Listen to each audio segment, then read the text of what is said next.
The music in the Vanguard Global Executive Suite was deafening, a stark contrast to the absolute silence in my head. I stood in the doorway, watching Christopher, my husband of 3 years, slide a diamond ring onto the finger of his secretary, Brianna. The champagne glasses clinked. The applause roared. I didn't gasp. I didn't drop my purse. I just watched the man I built, an empire for pledge his loyalty to an intern.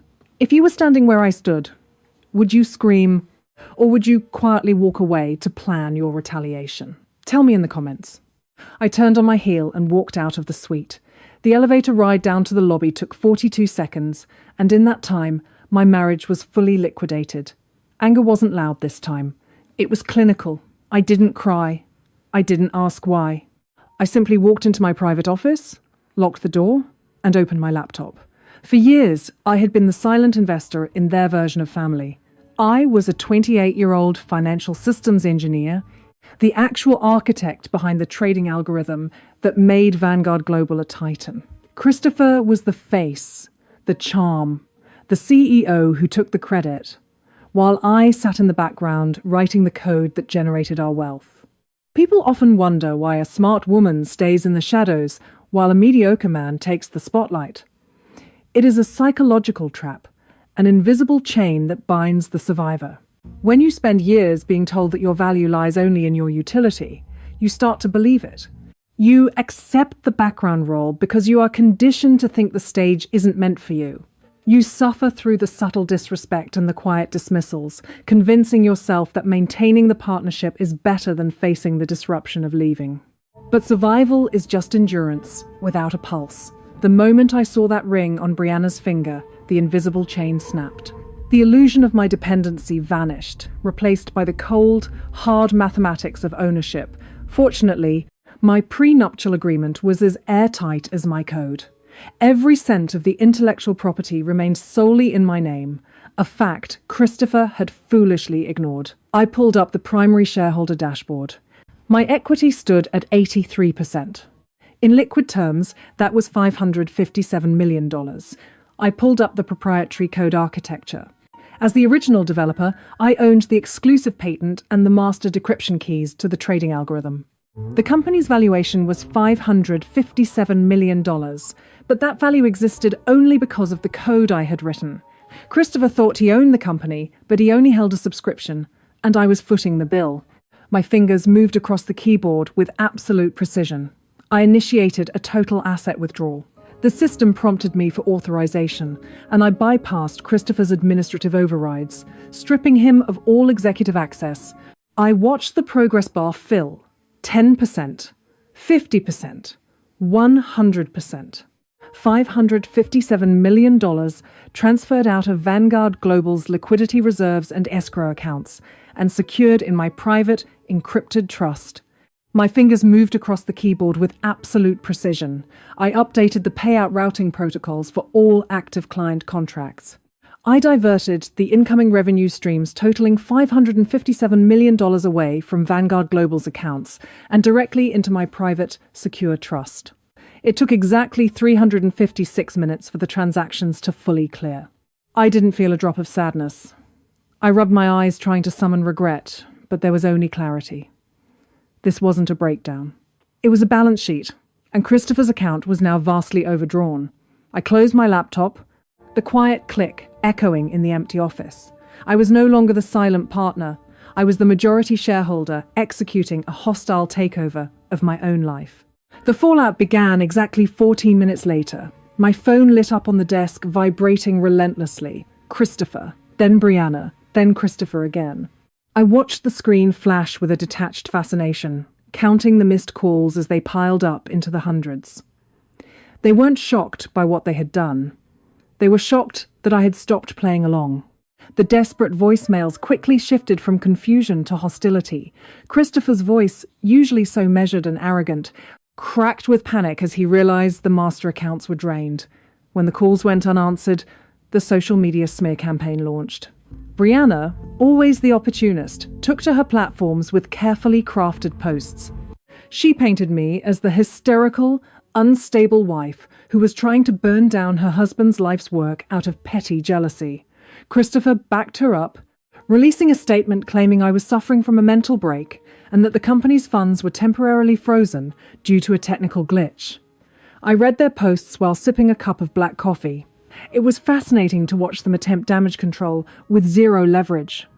They were trying to manipulate a narrative, completely unaware that the server infrastructure they relied on to broadcast their lies was still technically registered under my name.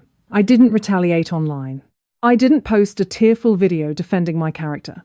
Emotion is a liability in a hostile extraction. I let them exhaust their energy spinning fairy tales to their followers. Let them call me crazy. Let them say I was destroying the company. The truth was, the company was already a hollow shell the moment I withdrew my algorithm. Christopher was the CEO of a sinking ship, desperately bailing water with a slotted spoon. He sent a text threatening to call the authorities, claiming I had committed corporate espionage. I smiled at the screen. He fundamentally misunderstood our dynamic. You cannot steal what you legally own. He was a tenant, demanding the landlord return the keys to a house he never purchased. The notifications continued to roll in, a steady stream of digital desperation. I silenced the phone and placed it face down on the marble counter.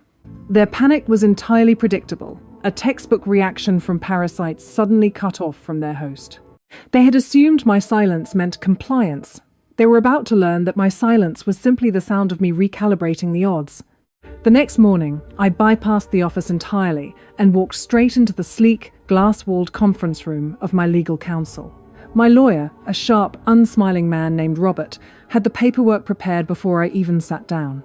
We weren't dealing in emotions. We were executing a corporate divorce. I handed him the encrypted drive containing the full logs of Christopher's recent transactions. I didn't just want a separation of assets. I wanted a forensic accounting of his entire operational history. As Robert scanned the documents, I logged into Vanguard Global's back-end architecture from my tablet. Christopher was still attempting to access the trading floors, desperately trying to manually bypass the lockouts I had initiated. I watched his IP address bounce against my firewalls like a bird trapped in a window. With 3 keystrokes, I isolated his executive network, cutting off his access to the global trading hubs, the client databases, and the internal communication servers. He was now officially the CEO of an empty chat room.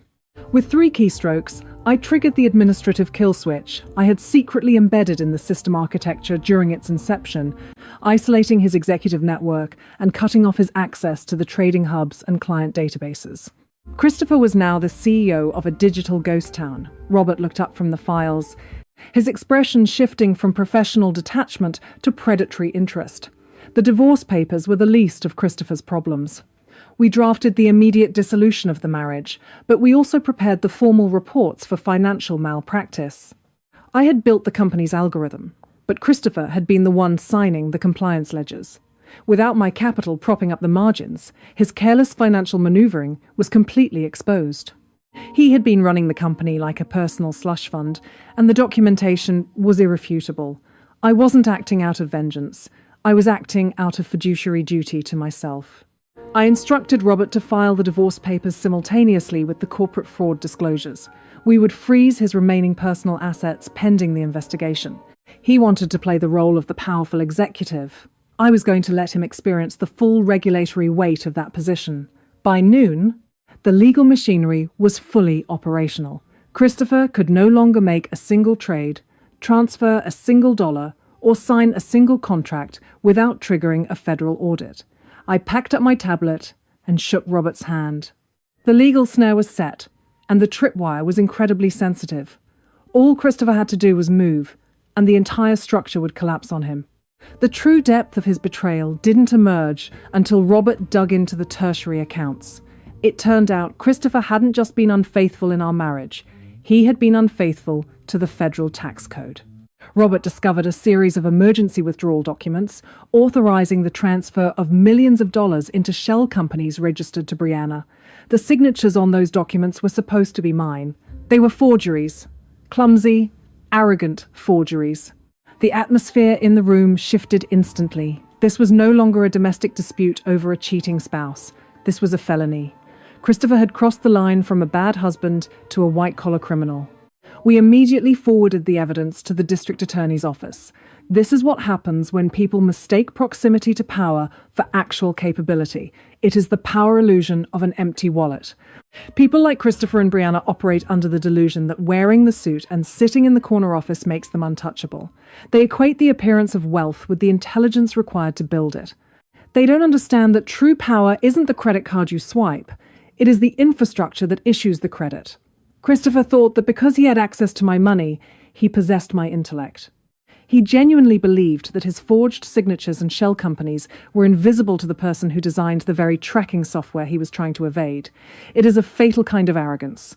When you build an empire on someone else's foundation, you have no idea where the load-bearing walls are. Christopher took a sledgehammer to the very pillars, keeping him elevated. The district attorney moved with surprising speed. Once the forged signatures were authenticated and the money trail to Brianna's ghost projects was verified, the grand jury convened. The illusion was shattering in real time. Christopher's entire identity was tied to a bank balance that no longer existed and a corporate title that was now a liability. He had traded $55 million of actual equity for a cheap affair and a fabricated lifestyle. The empty wallet was finally exposed, and the social currency he had spent his life accumulating was entirely bankrupt. I watched Robert finalize the criminal referrals with cold satisfaction. The audit was complete, the math was verified, and the final invoice was ready to be delivered. He showed up at my house exactly 48 hours later. The security cameras captured his car speeding up the driveway, parking haphazardly across the pristine gravel. The Christopher on my monitor was a shadow of the man I had seen proposing with a diamond ring just days ago. His suit was wrinkled, his tie was missing, and the arrogant posture had dissolved into frantic desperation. He pounded on the heavy oak door. I watched him for a full minute on the screen before I finally opened it. He practically collapsed into the foyer. His personal bank accounts had been frozen that morning. His credit cards were declining. Brianna, realizing the money had evaporated, had stopped answering his calls. He was entirely, spectacularly bankrupt. He fell to his knees, right there on the imported hardwood, and began to beg. He pleaded for forgiveness, claiming it was a mistake, a momentary lapse in judgment. He swore he loved me, begging me to unfreeze the accounts, to call off the lawyers, to save the company. I stood over him, my expression entirely blank. I rubbed my hands together, searching for a trace of pity, but the emotional ledger was completely zeroed out. "You don't understand," he sobbed, his hands shaking. "The police were at the office. They're asking about the shell companies. I didn't offer a hand to help him up. I didn't yell. I calmly walked to the console table, picked up a manila folder, and dropped it onto the floor in front of him. "I understand perfectly," I said, my voice as cold as absolute zero. "That isn't a reconciliation agreement. It is a copy of your federal arrest warrant." He stared at the document, the colour draining from his face as he read the charges. Wire fraud, embezzlement, and forgery. The sound of sirens began to wail in the distance, growing louder as they approached the gated community. Robert had been working with the federal task force for weeks. The warrants weren't requested today. They were executed today. Robert had timed the dispatch perfectly. Christopher looked up at me, his eyes wide, with absolute terror. "You planned this," he whispered. "This wasn't revenge, Christopher," I replied, stepping back as the flashing red and blue lights illuminated the front windows. "It was an audit, and your accounts are closed." I closed the front door, leaving him on the porch to face the flashing lights alone. The transaction was complete. The trial was swift. The evidence was absolute. Christopher was sentenced to federal prison, his name scrubbed from the industry, his reputation reduced to a cautionary tale. Brianna faced secondary charges, her brief moment of stolen luxury traded for legal fees and public ruin. As for me, I reclaimed every single asset. I rebranded the company, stripping away the Vanguard name and replacing it with something entirely my own. The algorithm ran smoother than ever, without the dead weight of incompetent management. But securing the wealth wasn't the end of the equation. I took a significant portion of the recovered funds and established a venture capital firm dedicated entirely to funding female-led technology and finance startups. I wanted to build an ecosystem where brilliant women would never have to be the silent partners to mediocre men. I wanted to ensure that the architects of the future owned the blueprints. I've come to realize that the most profound victories aren't found in the destruction of those who wronged you, but in the reconstruction of yourself. Forgiveness isn't always for the other person. Sometimes it's the only way to set yourself free. But freedom also requires acknowledging your own worth. To anyone reading this, to those who have always felt pushed to the margins, this is my letter to you. I know what it feels like to be the architect in the shadows. I know the quiet ache of watching someone else take credit for the house you built. You make yourself small to keep the peace. You stay quiet because you've been convinced that your utility is your only currency. But I need you to hear this. You are not a supporting character in your own life. The edges you feel pushed toward are not your permanent residence. They are simply the boundaries you haven't yet found the courage to cross. Your intellect, your resilience, and your quiet strength are not commodities to be rented out to those who refuse to value them. It takes a terrifying amount of bravery to stop accepting the crumbs of someone else's ego and demand the entire table. But the moment you realize that you hold the keys to your own empire, the illusion of their power shatters. You do not need to be loud to be lethal, and you do not need to be cruel to be powerful. You simply need to know your exact worth, down to the final decimal, and refuse to accept a single cent less. If you have ever felt underestimated, overlooked, or pushed to the edge, remember that you are stronger than the narratives built around you.